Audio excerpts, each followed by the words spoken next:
Hello, everyone, and welcome to the Global Homeschooling Summit. Today's guest has in-depth knowledge about all aspects of unschooling.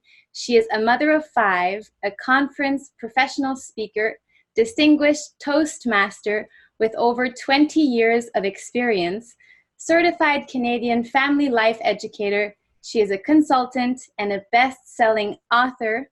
A best-selling international author. Judy Arnall, thank you so much for being here. Welcome.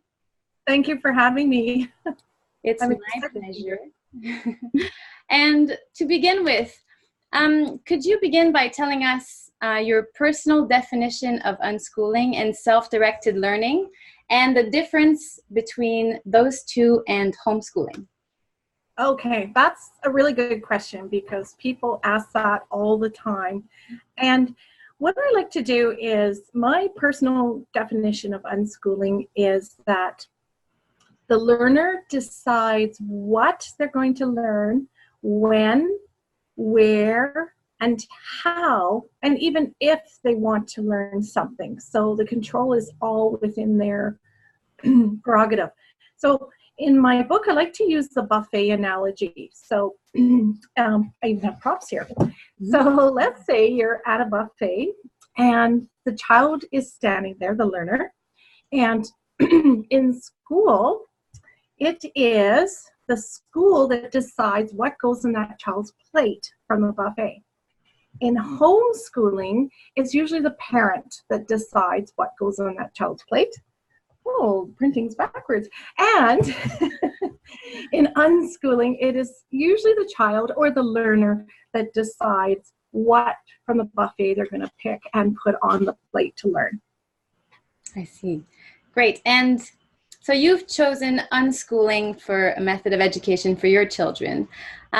What inspired you to start unschooling? You have 5 children, is that correct? I do. Yes, I do. And all 5 of them are unschooled? Yes. Great. So what inspired you to do that? Well, I had read about it, but I'm an adult educator, and adult learning is so learner-centered. We go where the learner wants to go. And yet when it comes to kids, we feel that they are these little buckets of empty head that we have to unzip and fill with knowledge. And that's not how children learn either. So I read a lot about the philosophy of self-directed education, and I didn't want to try it yet, and I had a partner who wasn't too keen on it. So we sent our kids to school for the first 2 years, and they hated it, absolutely hated it. So then partner went to work in Peru for 2 years, and I said, okay, I got to do education my way. So I brought them home to homeschool. And like many parents, we thought that's the only model. You take school and you bring it at home. Mm-hmm. And after about 3 months, the kids stopped listening to me because I'm safe. I'm not a teacher. I'm mommy. Yeah. So I don't want to learn math. So then I also had a toddler and a preschooler underfoot, and we kind of slid into unschooling. So I always say we're homeschoolers that never got around to homeschooling. And the funny part was, as I watched the kids, they continued learning. And it was amazing how they picked up things from different areas and added to their knowledge base. And yes, so we just kind of slid into unschooling and did it for the next 10 years. We played. Yeah, you played with it. You kind of just, slid into the mode of unschooling. But so you said your kids really didn't like school. In your opinion, what are the biggest maybe flaws or the biggest thing that in the conventional education system that you think are not adapted to a kid's learning? Well, there's 3 things. First of all is relevancy. I know where we live, kids get 1 hour of coding a year. And in this digital age, that is so not enough. So if in unschooling, kids can code all the time until that interest wears off.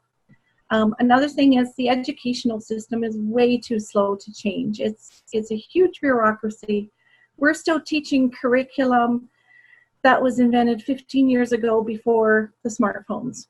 So things have changed. And it's too standardized. Nowadays, it can be individualized.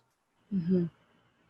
So in your opinion, it doesn't necessarily prepare the kids for the future accordingly? No, it holds them back because it forces them on a track that takes them away from learning other things that are more relevant and personalized. Mm-hmm. Which they can learn while unschooling. Mm-hmm. Interesting. Yes. And you also emphasize on the relationship between the parents and the children. While you're unschooling, my understanding is that you spend a lot of time with your kids, right? So how do you make sure to maintain a healthy relationship between the parents and the children? Well, a lot of homeschoolers work part-time or full-time. Parents have to facilitate an education. They don't have to teach it. So, and that's good too, because my math skills are at grade 7. But it's like weekends. How do you get along with your children? You provide warmth, you provide structure. Don't punish them if you want open communication.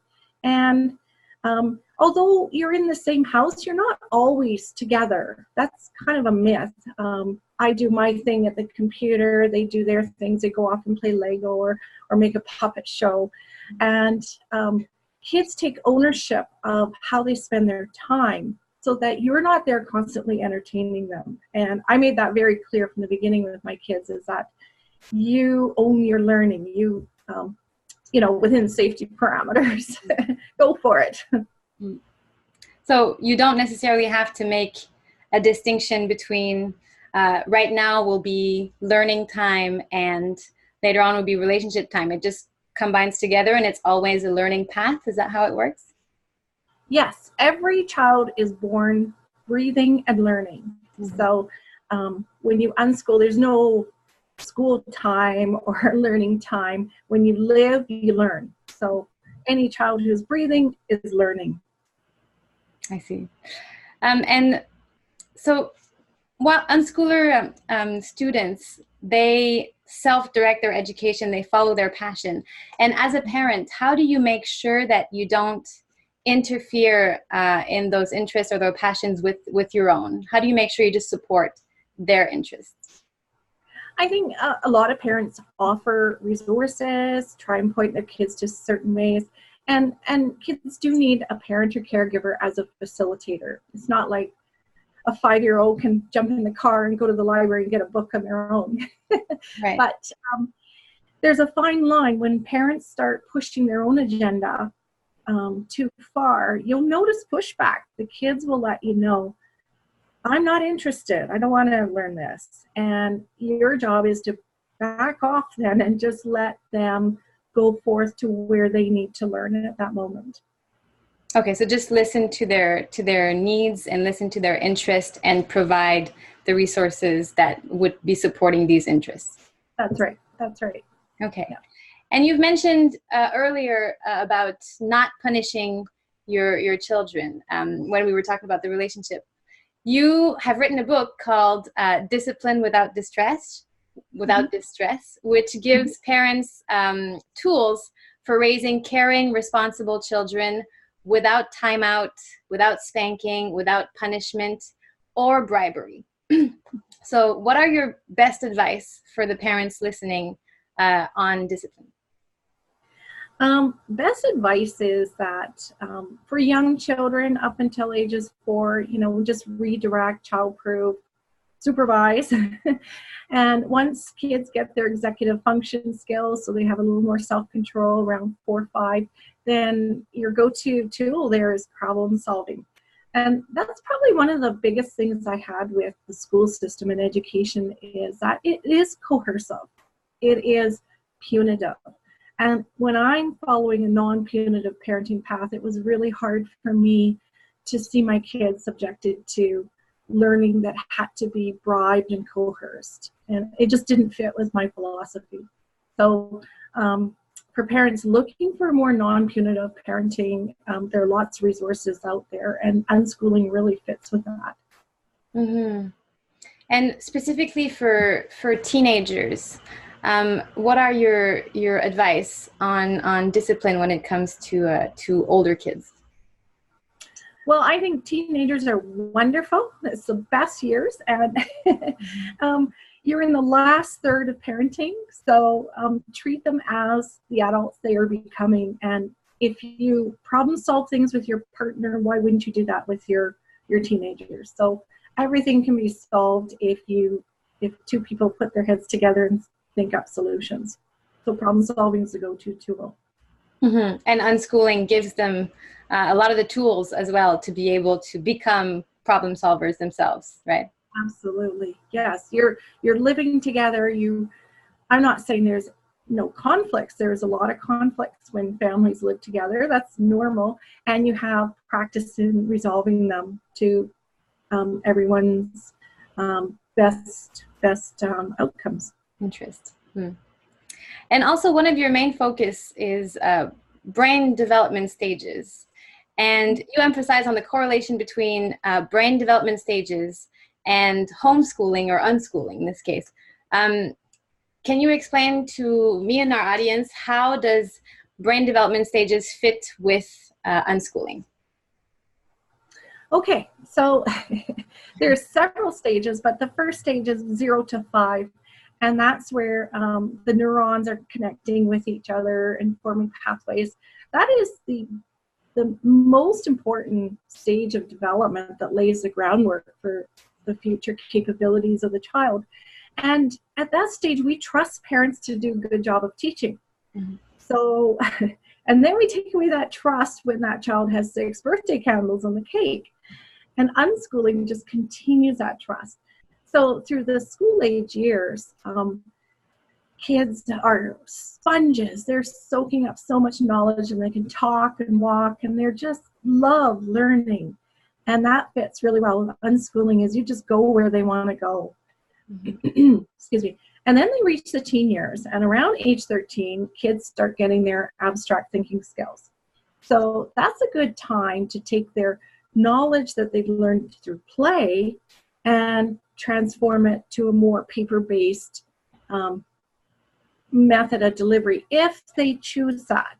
Mm-hmm. So what I've observed when my kids turned 13, 14, they would sit down with a textbook and sit at the beach and read all about physics, a high school textbook, for fun. So if you don't say, oh, you can't do that till later, let them go to it. And they're willing to put in the time and the energy to do more formalized learning if that's the way they want to go. And what if, for example, one of your children doesn't seem to have that interest, or doesn't seem to develop those skills that you would need, for example, for a post-secondary education? Or what do you do in that case? How do you motivate them for that? Well, I would say every child acquires the skills naturally through living life in order to go to post-secondary education. They learn to read, they learn to write, and it may not be a formal 5-paragraph essay that a school assigns, mm-hmm. but if they have something to say and an opinion to express, kids become amazing writers because they have lots of time to read, and they can translate that into lots of time to write if they choose. Mm-hmm. As far as specifics like math and science math is math, science is science. It doesn't matter who's doing the course or program. If kids want to learn it, they'll learn it. Mm-hmm. But not everybody needs math and science. So if a child decides they want to go into a STEM career, their natural interests are going to be in math and science anyways, and they're going to just take that on as part of their play. Mm-hmm. If their interests aren't there, maybe it's more of the arts and humanities, then why do we force them to take calculus if they don't need it, mm-hmm. right? So chances are they will be going into a program in humanities and arts and won't need calculus anyways. Mm-hmm. So most kids will be prepared. They may have to study for exams to get into post-secondaries, but by then they're willing to brush up and read, study old exams, or there's lots of books out there on how to prepare for exams. Mm-hmm. And your your five kids' experiences? I'm curious to see the differences. Are they very different in their way of learning, all of them? Yes, different learning styles, different interests, different capabilities. Absolutely. They're all different. I had one child who had learning disabilities, so of course the school system wasn't helping in that area. So he did way better at home, so much better, pursuing his own interests. Okay. And what are the main resources they would use? Would they use mostly online resources, or I guess, how old are your kids? They range in age right now from 17 to 28. So when we started formal education, so when my oldest became 6, that was just the beginning of the internet. That was about 90, 96. So they are digital kids. They grew up on the internet. They are so proficient. They help me with my website and all my techie stuff. And they learned it through the internet. It's just amazing what kids have now. And even though they graduated university, they want to learn languages. They can pick it up now. They're learning different languages through programs on the internet. So anyone can learn anything, anytime. So it's very different back then than what it is now to unschool. Now there's an abundance of resources to choose from. What's your way of navigating through all these resources and finding the best one for your kids? For example, online resources. Well, I don't have to, because that's their job. That's their job. That's right. If they want to find something, they find something. We've never had internet filters or net nannies, so I've trusted my kids to judge what was credible information, what are some websites that they might want to stay away from, and I've trusted them to go on the internet and to get a healthy balance of gaming. They're all gamers, and maybe going for a walk or two. So they find what they need. If they want to know something, they find it. I don't have to find it for them. Okay, and you didn't find that was ever a problem for them to find credible information, or no? Well, in the early years, like when they were 4 or 5, we would, find some like little programs like Reader Rabbit and things, and games. They love games. They learn so much games, and they would love those. But as they got older, they could find their own resources. So you're talking about games. One of the biggest critiques or questions about unschooling is the screen time, right? So how do you monitor the screen time, or how do you optimize the screen time? And something that you said that games are just another food on the buffet of learning. So you have a very positive view on online games. Can you tell us how do they make the best of that online screen time? Well, I think games are very educational, and not just the educational games marketed as being such, but games like, my kids played Age of Empires or Sim City or a lot of different games, StarCraft, and now Fortnite. They all teach kids things.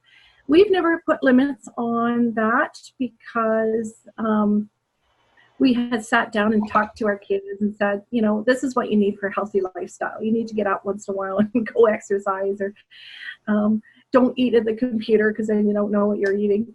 Those kinds of things we've modeled, we've asked our kids to do, and they've cooperated. It's never been a problem. Although I have to say, there were times I worried. I mean, my kids would be on the internet way more hours than the recommendations are.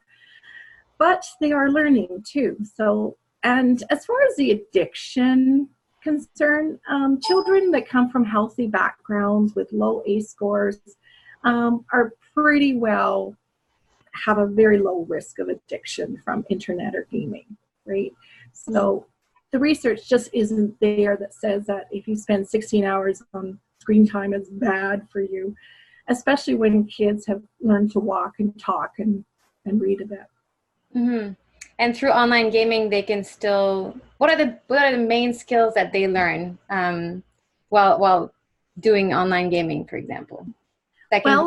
Right. It builds their executive function skills.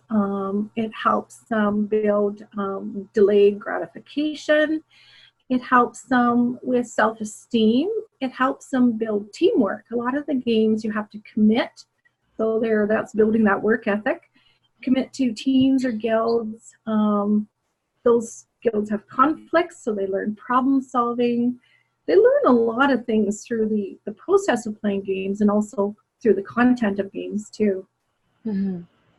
So for parents at home that are worried about their teens and preteens spending too much time on games and online, you say it's okay, they're still learning, not a problem. It is. I mean, they're back to the buffet table, right? The games are still on that table of food. And if we say what a lot of parents do is say, okay, you have to do your studies and then you get to play your games. Well, in unschooling, games are part of the educational process. So if you don't elevate the video games and say, oh, you have to slog it through your math to get to the video games, then the kids will pick and choose according to what they want to learn. So they'll pick the math as well as the video games. Mm-hmm. Okay, great. It takes trust. Yeah. That's hard. Yeah, it's hard for parents to put that trust in their kids that they're indeed making the right decision, right? And choosing the right platforms or the right games to be learning effective skills for the future, for example. Yeah.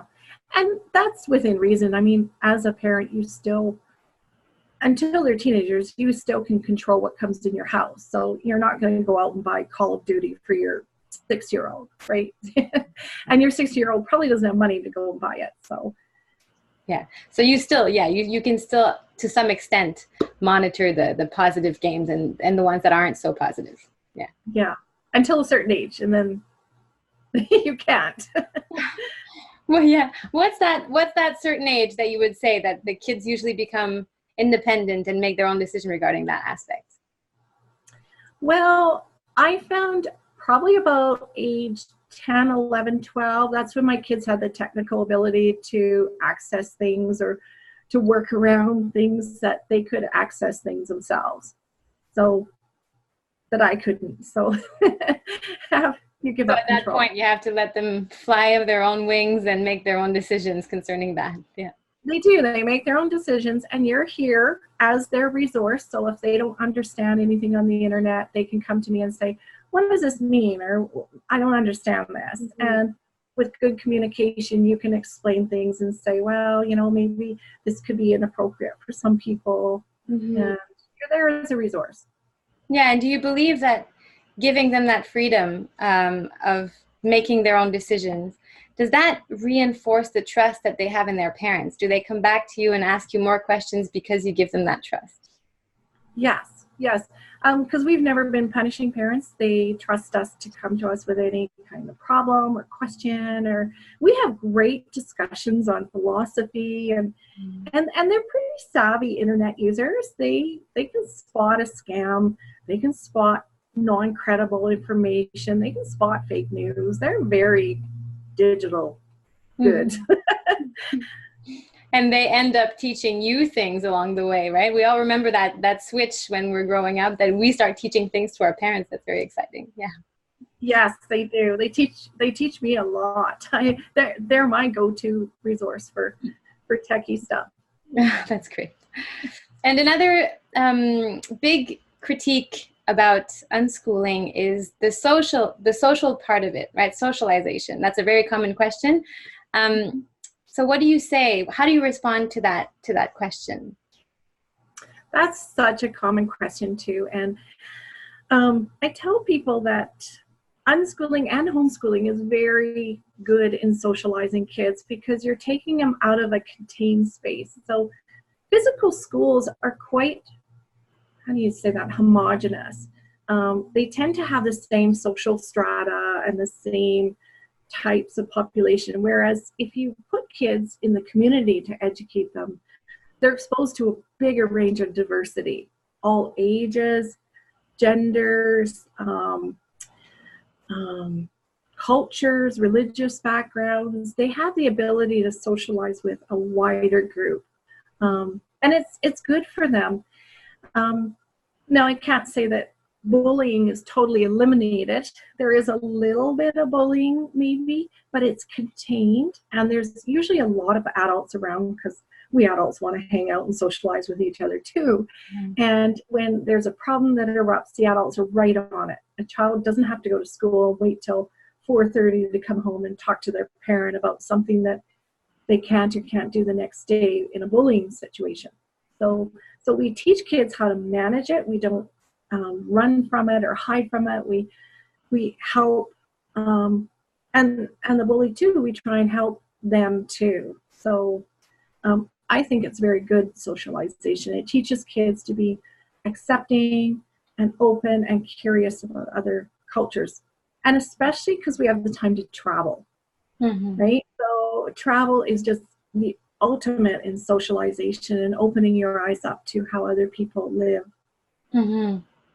So it's taking them out of, as you said, that confined box where they socialize with exactly the same people of exactly the same age, and every adult is a form of authority as opposed to being on a peer conversation level. Right. So for parents unschooling, it's a very important aspect of unschooling to go out in the community and travel and meet different people, right? What were the biggest method of socialization that you would recommend to unschooling parents? I would say, even if you don't have the funds to travel, and travel is really cheap these days with Airbnb and not so much the tours, but to self-direct your travel too. But just take your kids out in the community and encourage them to talk to strangers. So, and do that by striking up a conversation yourself with the person next in line, and show an interest in that person, and your kids will see that and think, wow, there's a whole lot of people out there that are interesting and I can learn from. It's very different from the usual speech that we give to children, don't talk to strangers. You're encouraging them to go out and speaking with various people. Yes, yeah. Very important. Yeah.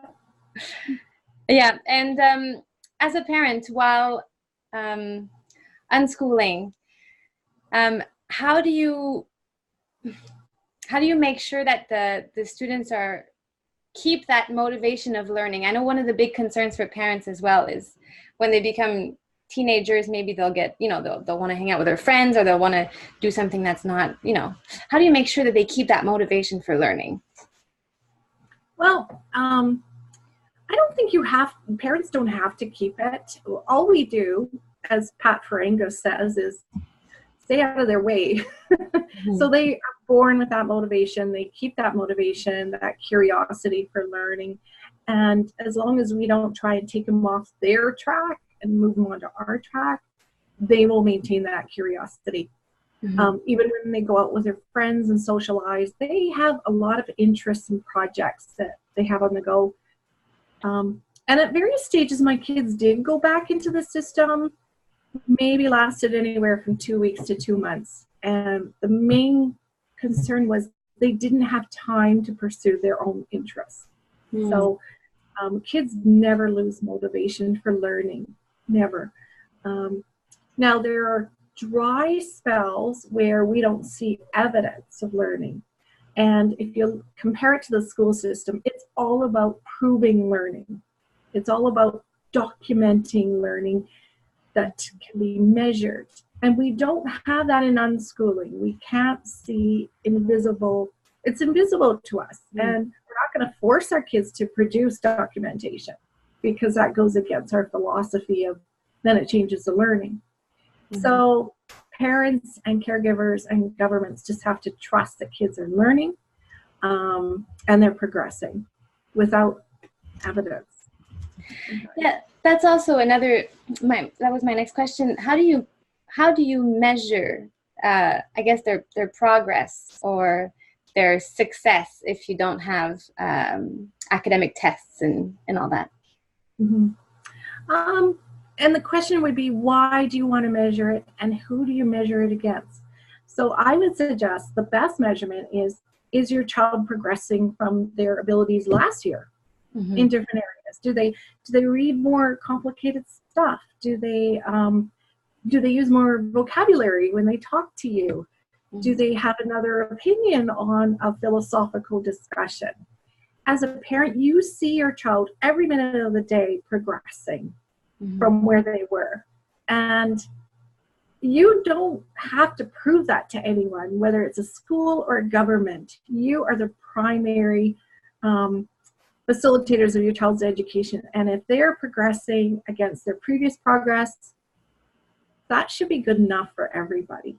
Now, having said that, if they want to go to post-secondary, at some point they do have to prove their credentials, and they can write exams or whatever. So the best way to measure is always in comparison to yourself, to your own learning. And it's also, it seems to be a very positive way of measuring your progress as well. It's always motivating, right? Because you inevitably will make progress from year to year, as opposed to comparing you to your classmates or your friends that might be doing better in a certain subject than you, right? That's right. It protects their self-esteem if they have a learning disability, because everybody's good at something, right? If you're not so good at math, but math is being measured and treasured, but you're good at art and it's not being measured and treasured, what does that say to you about art versus math, right? It should be valued equally in our system. And then if you don't measure, that's okay. Keep on doing it for the love of doing what you're doing. I have to say too, when I was writing the book, I did ask my kids to take the provincial achievement test just for fun, because I wanted to see how they did. And they did, and they scored average or above average in all their subjects. Wow. Even though not doing school, not doing homeschooling, just playing, they picked up the knowledge somewhere.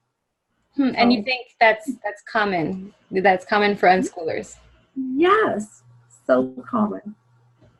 Wow. Yeah, you've written a book as well that we'll get to in a second, following 30 unschoolers' stories, right? Up until their post-secondary education. That's very interesting. We'll get there in a second. But I just want to go back a step. You mentioned that your kids went back to the conventional system just for a brief period. Why did they decide? Was it their decision? Was it their desire to go back to public school? Oh, totally. Every year I'd ask the kids, well, you want to keep on unschooling? Do you want to go into the system? What do you want to do this year? And for the most part, they said, no, we love it at home. We want to play. But the odd years, 3 of my kids wanted to go back at some point, and they did. And they fit in fine. They were invited to parties. They did well socially. But for various reasons, they did not like it. So they came back home and did it their way. So, and it was mostly the time factor. It took way too much of their time. Right. Yeah. Limiting them in their own interest. What was the reason why they wanted to go back? Was it the having more friends, being with a lot of people their age? What was the reason? I would say just the whole school experience is so embedded in our media and our culture. They wanted to try it out. Yeah. Yeah, that's also the unschooling kids. Everyone is exposed to all of these movies, the American movies that happens in a school environment, and then you have, the big events like everyone needs to go to the prom, and this is so important in a teenager's life. Do unschoolers often feel left out or worried about missing out on that part of life, maybe? I wonder if they do. I know that was I said to my daughter, I said, don't you want to go to the prom? Like, why don't you go for grade 5 or grade 12? And, but, unschoolers, we get together and we do everything that kids in school do. We get class pictures. If you want, you can go to a professional photographer and get grad pictures and class pictures. You can organize your own prom. That's right. Why not? Right? Your own graduation. We do all that too. And it's fine. The kids. And the difference is when my kids went to school, they said, you pick your friends from the pool there because you have to. It's like kids cling together to get through the system. Whereas when you're unschooling or homeschooling, you choose your friends based on who you want to hang out with, right? So they have lots of friends. They didn't need to go to school to get friends. Mm-hmm. And of various ages also. Yeah. Yes. Yeah. Now let's talk about the transition to university, which is also a big concern. You've written a book called Unschooling to University, as I said before, in which you explored the journey of a group of 30 unschoolers who were accepted or graduated at university, colleges, or technical schools. How do unschooling kids prepare for university? How do they prepare appropriately? Okay, so they have one big advantage starting out, and that's that they're self-directed. So they're not used to people spoon-feeding them information, and they're used to taking responsibility for their learning. So most common ways to get in are usually they apply at community colleges, get accepted, take a few courses, do really well, transfer over to degree programs. Other ways are they do actually take grade 12 courses and just kind of prove that they have the prerequisite knowledge. And another way is just to challenge exams, entrance exams, or write the SATs, the ACTs, diploma exams, whatever, to demonstrate that they have the knowledge. They may spend a couple months brushing up just to make sure there's no gaps in their knowledge for the exams, but that's one of the easiest ways to get into post-secondaries. Okay.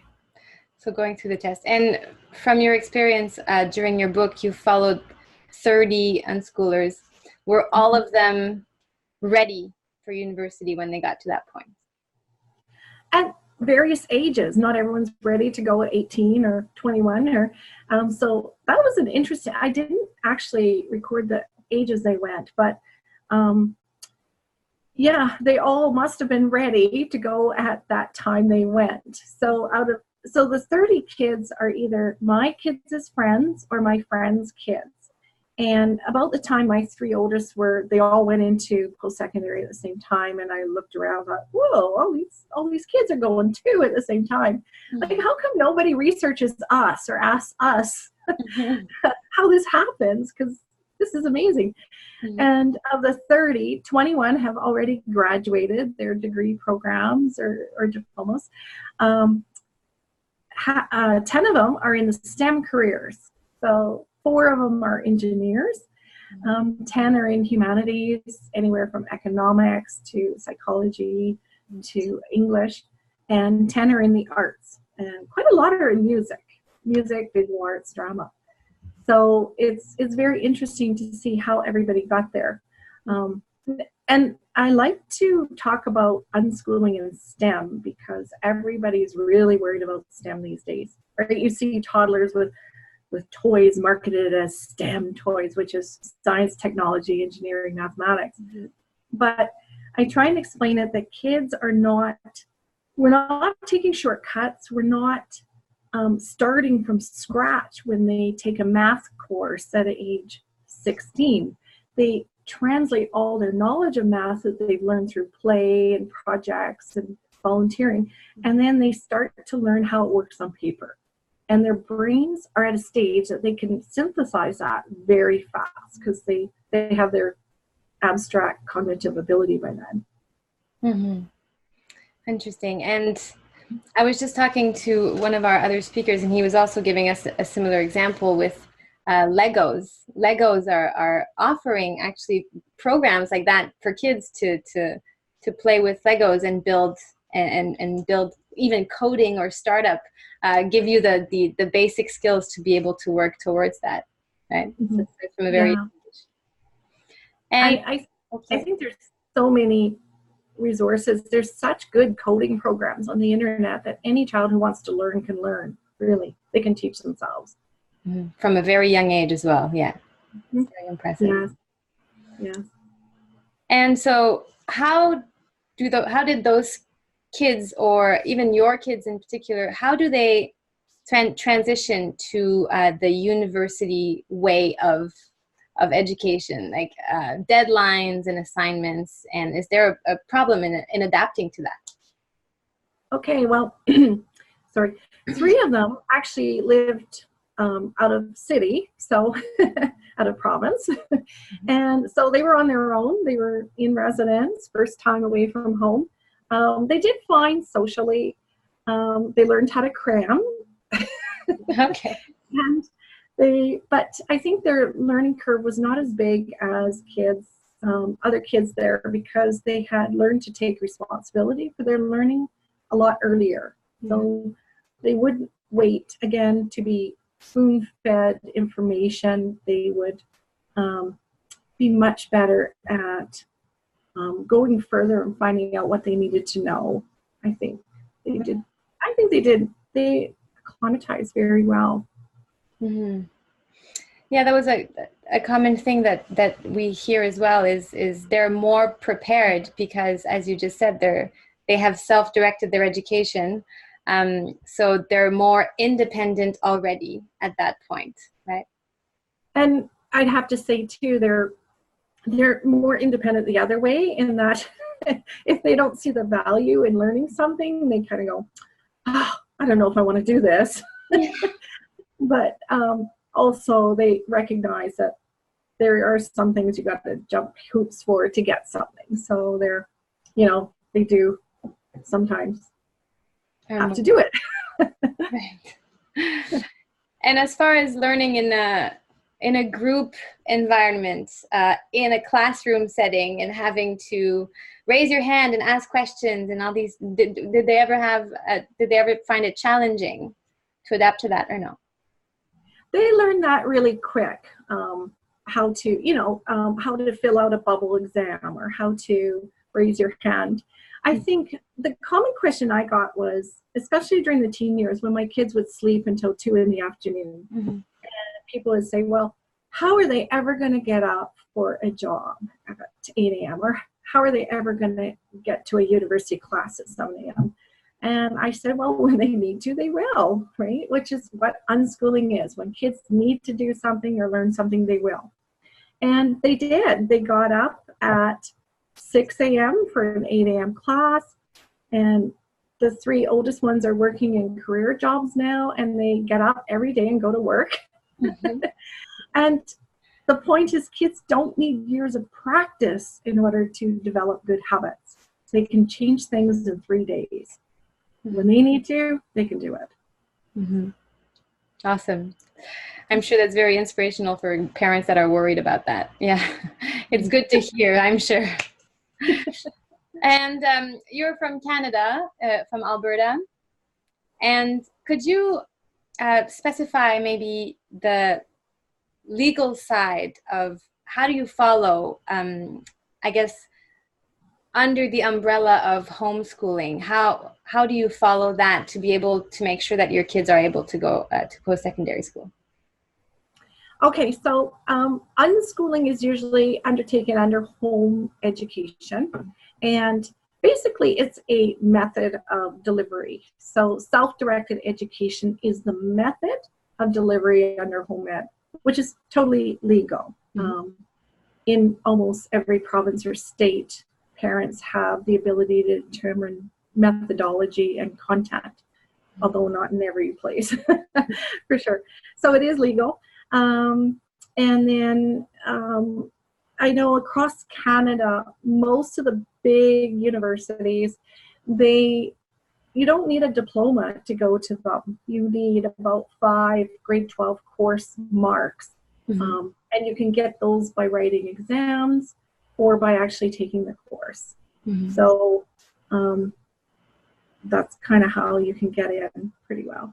Okay, so it's not too much of a headache. It's not too complicated when it comes to that. No, I think kids have to look at the program they're wanting to go to and where, and then look at the requirements, and then take a year and brush up, fill in any gaps you have, prepare for the exams, take them, and on the transcripts, it doesn't show if you're unschooled or homeschooled or schooled, which is kind of nice. It's all the same. You just apply online. It's seen equally. Yeah, it's very important. Yes. Yeah. Now let's talk about the future of education. What do you think is the future of education? Do you think unschooling is a growing practice? Yes. Thanks to the internet, unschooling is definitely growing. I think it's disrupting education. When you look at what Netflix did to TV, right? People moved from a government-controlled, scheduled TV program format where if you wanted to watch a show, you had to sit down at a particular time and place and watch it. Mm-hmm. Netflix upended that and said you can watch it anytime you want from whatever content you want. And that's what unschooling is doing. It is saying you do not have to go to a government-controlled, scheduled, fixed agenda place to learn anything. You can learn anytime you want from anywhere across the world. There's so many great resources on the internet, and it enhances the accessibility for a lot of people who need education and can access it through their smartphone or their laptop. So we're going to see disruption in education. And I mean, school does need a need of employment support for a lot of people. That will never go away, but we have way more options now. And like I said before, parents are facilitators of their child's education. They don't have to teach. They just have to pull resources and say, here, or they can have the nanny pull resources and say, here, this is what my child might be interested in today, or something. And they can grow their child's education. Mm-hmm. On the other hand, I do see jobs growing in credential assessment. Mm-hmm. So it may not always be governments providing courses or education. They may want to still be the gatekeepers of assessment. But I can see that growing too. I think education is in for big disruption. Mm-hmm. Yeah, and it's amazing to see that whole space open up now, and as you said, the kids can grab their own resources, and there are so many available now to everyone that instead of being confined in that space and being given those resources by people, you can go get the best resources that's out there, right? Regardless of where it is, you can go get it. It's available mm-hmm. online. It's amazing. Yeah. And even if it costs a little bit, not everything's for free, but some things cost a bit. But libraries too are bringing in a lot of software and a lot of resources where people can access them for free. So I think it's just opening up those gates to universal accessibility. Mm-hmm. Which leads me to my next question. Do you think anyone can unschool? Any child and any parents can go unschooling? Yes. We all unschool until we're told we can't anymore at age 6. So every parent's an unschooler until their child reaches school age. And I would say to parents, trust in the human drive to learn. It's been working for millions of years. We've been curious. We want to learn. And let your kids own their education and reach their potential, free of artificial constructs. Let them go, let them learn, let them love learning. Mm-hmm. It's a difficult thing to do, but it's an important thing to do, right? Yes. So finally, before we finish this conversation, for any parents who want to take the leap, you just gave a good advice, but for anyone that's listening in and that's worried to take that leap, what can you tell them finally that could help them? I would say, try it for a year. It's only for a year. Mm-hmm. Let your kids de-school. Let them play. Let them enjoy a childhood. Let them explore and learn and be curious, and don't put any constrictions on them, and see how much they learn over that year. It's amazing. Like, make records, write it down, mm-hmm. Take pictures, and you'll be absolutely amazed what kids can teach themselves. And then, try it for another year and maybe another year. I know it's easy for me to say because I can look back now and say, oh, yeah, it worked. But I know it's hard to trust in the moment. But if you observe kids and see how much they learn, you can feed that trust. Mm-hmm. It doesn't have to be a lifelong commitment that you're making to this way of education, right? As you said, it's always adaptable. You can try it, and then if that doesn't work, you can try a different method. You yourself said you slid into the system and you tried it, and you trial and error, right? See what happens. Yeah. Yeah. All kids own their learning. You know, at some point they take it back from us. They either tune out, drop out, or act out. But, you know, you're just giving that ownership back to them way sooner, and they will not disappoint you. Mm-hmm. Well, Judy Arnall, thank you so much for giving us this knowledge and information today. I'm sure it will be very appreciated from our audience, and everyone will learn a lot. If you want to learn more about Judy Arnall and find out about her amazing resources, you can visit unschooling-to-university.com along with professionalparenting.ca. Thank you so much, Judy, for being here today. It was great to talk to you. Thank you. Have a great day.